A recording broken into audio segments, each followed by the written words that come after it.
జై తెలుగు తల్లి, జై తెలుగు తల్లి, జై తెలుగు తల్లి. రావు గారు రిటైర్ అయిన సందర్భంగా నాకు అడిషనల్ ఛార్జ్ ఇవ్వడం జరిగింది. మరి ఈరోజు కార్యక్రమంలో హెడ్ మాస్టర్స్ రిపోర్ట్ అనేది ఒకటి ఉంది.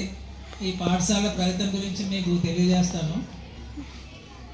ఈరోజు మన పాఠశాల జెడ్పీపీ హై స్కూల్ మిత్తిపాడులో నిర్వహిస్తున్న మెగా పేరెంట్ టీచర్ మీటింగ్కి ఇచ్చేసిన గౌరవ చైర్మన్ గారికి, సర్పంచ్ గారికి, వైస్ సర్పంచ్ గారికి, అలాగే ఎంపీటీసీ గారికి, మా పాఠశాల ఎస్ఎంసీ చైర్మన్ గారికి, వైస్ చైర్మన్ గారికి, అలాగే పాఠశాల సభ్యులందరికీ, ఎస్ఎంసీ సభ్యులందరికీ, అలాగే కోఆప్టెడ్ మెంబర్స్కి, ఎక్స్ అఫీషియో మెంబర్స్కి, పాఠశాల తల్లిదండ్రులకి, అలాగే పాఠశాల విద్యార్థులందరికీ స్వాగతం, సుస్వాగతం, నా నమస్కారాలు. ఈరోజు మెగా పేరెంట్ టీచర్ మీటింగ్ 2.0 సందర్భంగా మరి మనకి ప్రధానోపాధ్యాయుల నివేదిక అనేది ఒకటి ఇవ్వమని మన గవర్నమెంట్ చెప్పడం జరిగింది. ఈ సందర్భంగా మీ అందరికీ తెలుసు, మన మిత్తిపాడు గ్రామంలోని పాఠశాల ఇది వరకు అయితే ప్రైమరీ స్కూల్ ఉండేది, 1 to 5th రన్ అయ్యేది. అది 7th క్లాస్ వరకు అప్గ్రేడ్ అయింది. అలాగే విద్యార్థులు వేరే ఊళ్ళకు వెళ్ళి చదువుకోవడం ఇబ్బందికరంగా ఉందని మరి గవర్నమెంట్ హై స్కూల్ ప్రపోజ్ చేసింది. ఆ సందర్భంగా మనకి 4 ఎకరాల స్థలాన్ని మరి మత్తిపోటి సుబ్బారావు గారు పేరు మీద వాళ్ళ కుమారులు మద్దిపోటి జోగేంద్రనాథ్ గారు, అలాగే వాళ్ళ సోదరులు మనకి ఇవ్వడం జరిగింది. మరి ఆ సందర్భంగా ఇక్కడ మనం కొత్త పాఠశాలను నిర్మించుకున్నాం.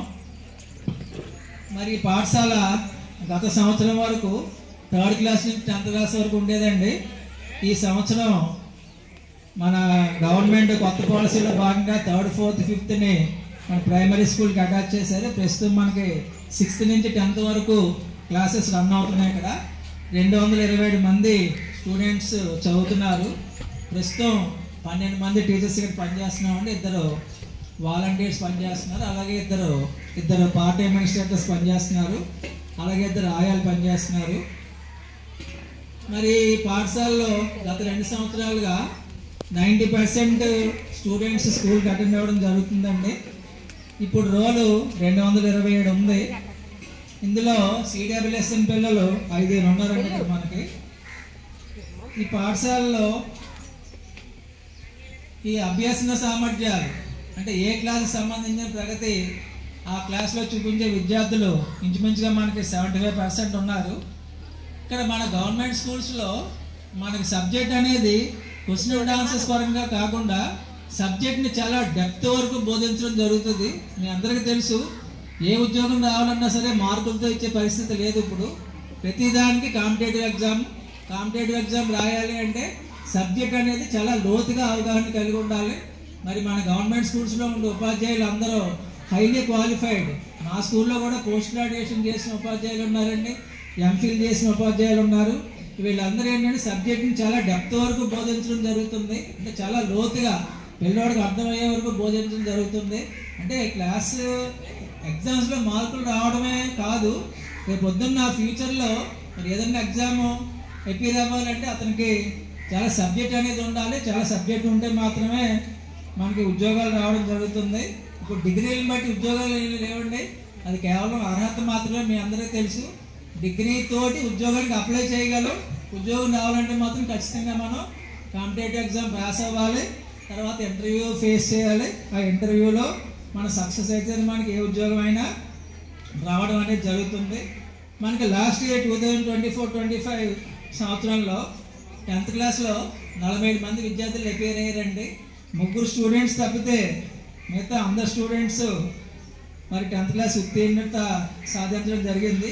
ఆ 3 విద్యార్థులు కూడా పరీక్ష రాయలేదు, పరీక్షకి అటెండ్ అవ్వలేదండి. ఎవరు అటెండ్ అయితే పాస్ అవుతారేమో, వాళ్ళు అటెండ్ అవ్వని కారణంగా మరి ఆ 3 స్టూడెంట్స్ ఫెయిల్ అయిపోయారు.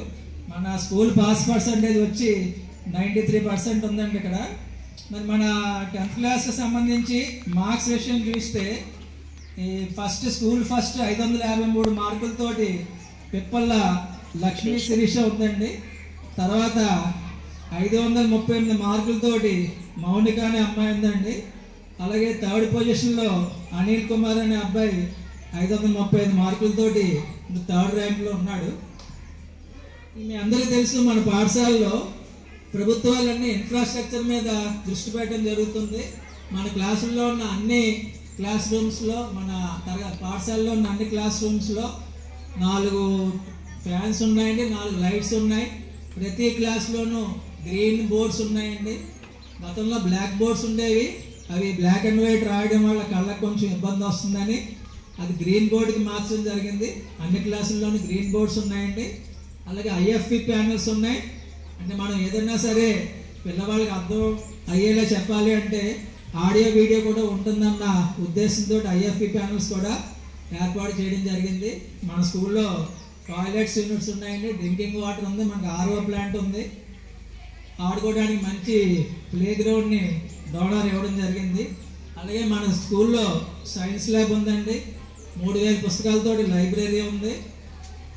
మీ అందరూ తెలుసు, ప్రతి గవర్నమెంట్ స్కూల్లో డొక్కా సీతమ్మ మధ్యాహ్న బడి భోజనం అనేది ఇంప్లిమెంటేషన్ జరుగుతుంది. గతంలో ఉన్న మెనూ అంటే ఏరియా వైజ్ పిల్లలకి నచ్చటం లేదని జోన్ వైజ్ మెనూ మార్చారండి. అలాగే గతంలో ఉన్న ఆ బియ్యాన్ని ఇప్పుడు సన్న బియ్యాన్ని మార్చారు. అది 45 days ఇస్తున్నారు మనకి. దాంతో రైస్ సర్వ్ చేయడం జరుగుతుంది. ప్రతిరోజు అంటే డే వైజ్ మెనూ ప్రకారం మనకి మీల్స్ వస్తున్నాయండి. ఇక్కడ 90% అబోవ్ పిల్లలందరూ మిడ్ డే మీల్ తీసుకోవడం జరుగుతుంది. అలాగే మన గవర్నమెంట్ ఏర్పడిన తర్వాత, కొత్త గవర్నమెంట్ ఏర్పడిన తర్వాత సర్వేపల్లి రాధాకృష్ణన్ విద్యామిత్ర పేరుతోటి మన గవర్నమెంట్ స్కూల్లో ఉన్న స్టూడెంట్స్ అందరికీ ఫ్రీ టెక్స్ట్ బుక్స్, అలాగే నోట్స్లు, 3 జతలు యూనిఫాము, అలాగే బ్యాగ్, బెల్ట్, షూస్, 3 జతలు సాక్స్లు, అలాగే 6th క్లాస్ పిల్లలకి, 1st క్లాస్ పిల్లలకి డిక్షనరీస్, ఇవన్నీ ఫ్రీగా ప్రొవైడ్ చేయడం జరుగుతుంది. అలాగే మన స్కూల్లో విశాలమైన ప్లే గ్రౌండ్ ఉంది. మరి ఫిజికల్ ఎడ్యుకేషన్ సంబంధించిన సార్ ఉన్నారు మనకి, మల్లికార్జునరావు గారు. వారి ఆధ్వర్యంలో మనకి గేమ్స్ అండ్ స్పోర్ట్స్ జరుగుతూ ఉంటాయండి. అలాగే మాస్ డ్రిల్ జరుగుతూ ఉంటుంది ప్రతి శుక్రవారం. యోగా కూడా నేర్పిస్తారండి ఇక్కడ. అలాగే మీ అందరికీ తెలుసు, ఈ కూటమి ప్రభుత్వం వచ్చిన తర్వాత తల్లికి వందనం అనే స్కీమ్ని ప్రవేశపెట్టడం జరిగింది. ఈ స్కీమ్ ఏంటంటే పాఠశాలలో చదువుతున్న ప్రతి విద్యార్థికి 15,000 రూపాయలు అనౌన్స్ చేశారు. వాళ్ళకి 13,000 రూపాయలు జమ అవుతాయండి, జమ అయినాయి ఆల్రెడీ. అందులో ఆ 2,000 రూపాయలు టాయిలెట్ మెయింటెనెన్స్ ఫండ్ అని చెప్పేసి స్కూల్కి వినియోగించడం కోసం ఆ 2,000 రూపాయలు స్టేట్ అకౌంట్కి పెట్టడం జరిగింది. అలాగే బుక్స్ బరువు తగ్గడం కోసం ఈ సంవత్సరం ఆ లాంగ్వేజ్ సంబంధించిన 3 పుస్తకాలను కలిపి ఒకే చిన్న పుస్తకంగా చేయడం జరిగింది. అలాగే NSPSని కలిపి ఒకే పుస్తకం చేయడం జరిగిందండి. మరి ఇన్ని ఫెసిలిటీస్ ఉన్న గవర్నమెంట్ స్కూల్స్లో మన పిల్లలందరినీ చేర్పించవలసిందిగా కోరుచున్నాను. మరి స్కూళ్ళు అభివృద్ధి చెందాలంటే విలేజ్లో ఉన్న పేరెంట్స్ అందరూ గవర్నమెంట్ స్కూల్లోనే జాయిన్ చేయాలండి. ఇక్కడ ఫెసిలిటీస్ మీ అందరికీ తెలుసు. ఇంచుమించు మనకి 2 బిల్డింగ్స్ ఉన్నాయండి, 14 రూమ్స్ ఉన్నాయి. ఇక్కడ క్లాస్కి అంటే సబ్జెక్ట్కి ఒక టీచర్ ఉంటారు. ఇక్కడ మ్యాథ్స్కి సంబంధించి 2 టీచర్స్ ఉన్నారండి. అలాగే తెలుగుకి 2 టీచర్స్ ఉన్నారు. సైన్స్ NSPSకి ఒక్కొక్క టీచర్ చొప్పున చూస్తే మిగతా అన్ని సబ్జెక్టులకి 2 టీచర్స్ ఉన్నారండి. వీళ్ళందరూ ఎంతో ప్రణాళికబద్ధంగా పిల్లలకు చదువు చెప్పడం జరుగుతుంది. కాబట్టి నేను కోరేది ఏంటంటే మన గవర్నమెంట్ స్కూల్స్ని అభివృద్ధి చేయండి. మరి మీ గ్రామంలో ఉన్న పిల్లలందరినీ గవర్నమెంట్ స్కూల్లో చేర్చవలసిందిగా కోరుతున్నాను. దీనికి గాను మరి ప్రజాప్రతినిధులు అందరూ మా పాఠశాల సహకరించవలసిందిగా కోరుతున్నాను. థ్యాంక్ యూ అండి, అందరికీ thank you. My dear friends, my name is Geeta Modi. I am from 10th standard. Today I am here to speak about Tallik Vandanam scheme to initiative by the Andhra Pradesh government. I am here to speak about Tallik Vandanam scheme to initiative by the Andhra Pradesh government.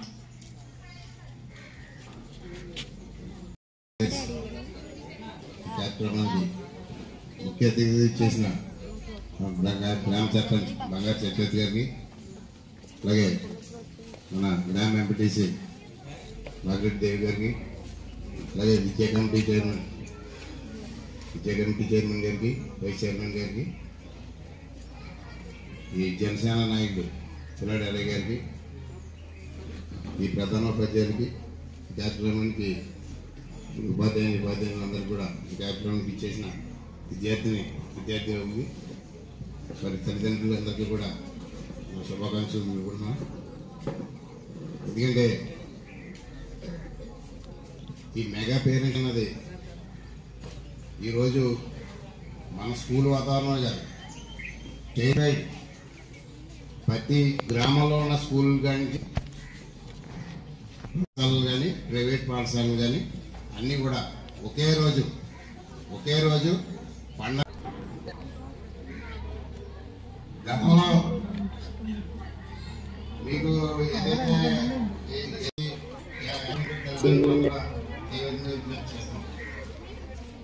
అదేవిధంగా ఇప్పుడు అన్ని వర్గాలలో మాకు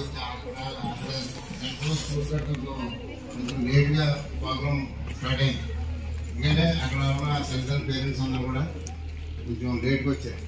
ఎందుకంటే ఇక్కడ 219 నెట్వర్క్లు డేటాను దాడుల నుండి రక్షించడం సైబర్ సెక్యూరిటీ అంటారు. మీ వ్యక్తిగత సమాచారాన్ని మరియు సంస్థల డేటాను పేరెంట్స్ డే రీసెంట్ గా అందరూ కూడా తల్లికి వందనం అనే కార్యక్రమంలో ప్రభుత్వ సాయాన్ని తీసుకున్నారు. ఇంకా మీ పిల్లలకి చదువుకునే విషయంలో ఎలాంటి ఖర్చు లేకుండా బుక్స్, మంచి యూనిఫామ్ ఇవన్నీ కూడా గవర్నమెంట్ వారు ఇచ్చారు. ఇదంతా ఎందుకు అంటే మరి గ్రామాలలో ఉన్నటువంటి పేదవారు పిల్లల్ని చదివించాలి.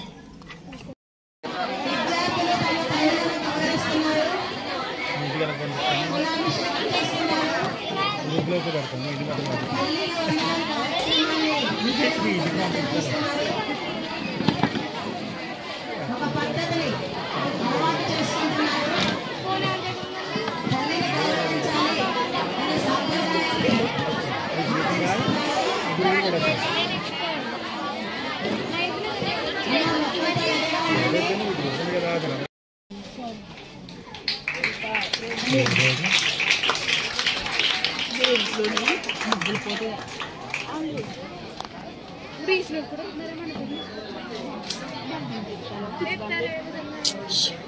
వీడియో చేస్తున్నాను ఇక్కడ మాట్లాడతాను.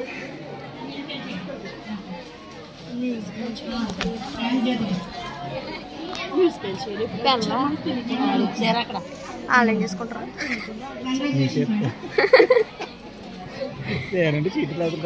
అంతే. సెకండ్ ప్లేస్ లో ఎం వైష్ణవి ఫ్రమ్ 8th క్లాస్, వాళ్ళ మదర్ ఎం విజయ్ గారు సెకండ్ ప్లేస్ లో రావడం జరిగింది. అక్కడ నేను తీసాను వీడియోస్. ఫస్ట్ ప్లేస్ లో వచ్చి 8th క్లాస్ నుంచి శిరీష అక్కడ ఆడారు. ఇందాక వాళ్ళ అమ్మగారు మీరు ఎక్కడ ఆడారో ఫస్ట్ ప్లేస్ లో మ్యూజికల్ చైర్ లో రావచ్చు.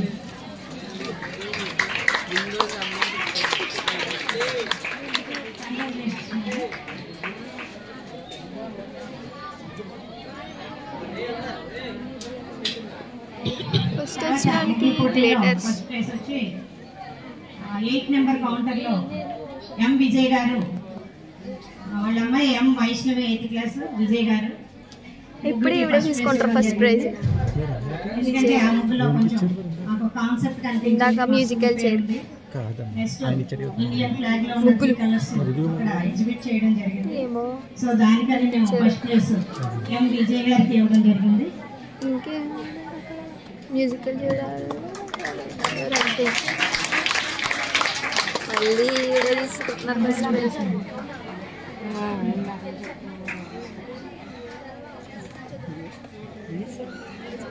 సెకండ్ కౌంటర్ లో ఎవరైతే ముగ్గు వేశారో వాళ్ళకి సెకండ్ ప్రైజ్ రావడం జరిగింది. నేమో మాకు తెలియలేదు. సెకండ్ కౌంటర్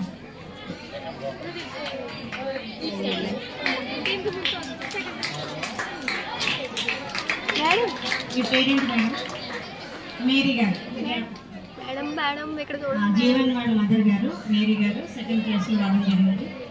ఇవి వేసిన ముగ్గులో షేడ్స్ బాగా వేయడం జరిగింది. ముగ్గుకి షేడ్స్ బాగా వేశారు. థర్డ్ క్లాస్ థర్డ్ కౌంటర్లో వేసిన ఎవరైతే వేసిన third counter sorry aunty sorry third number counter మీరు అర్లేదు ఆంటీ ముగ్గురికి చేసేది కదా.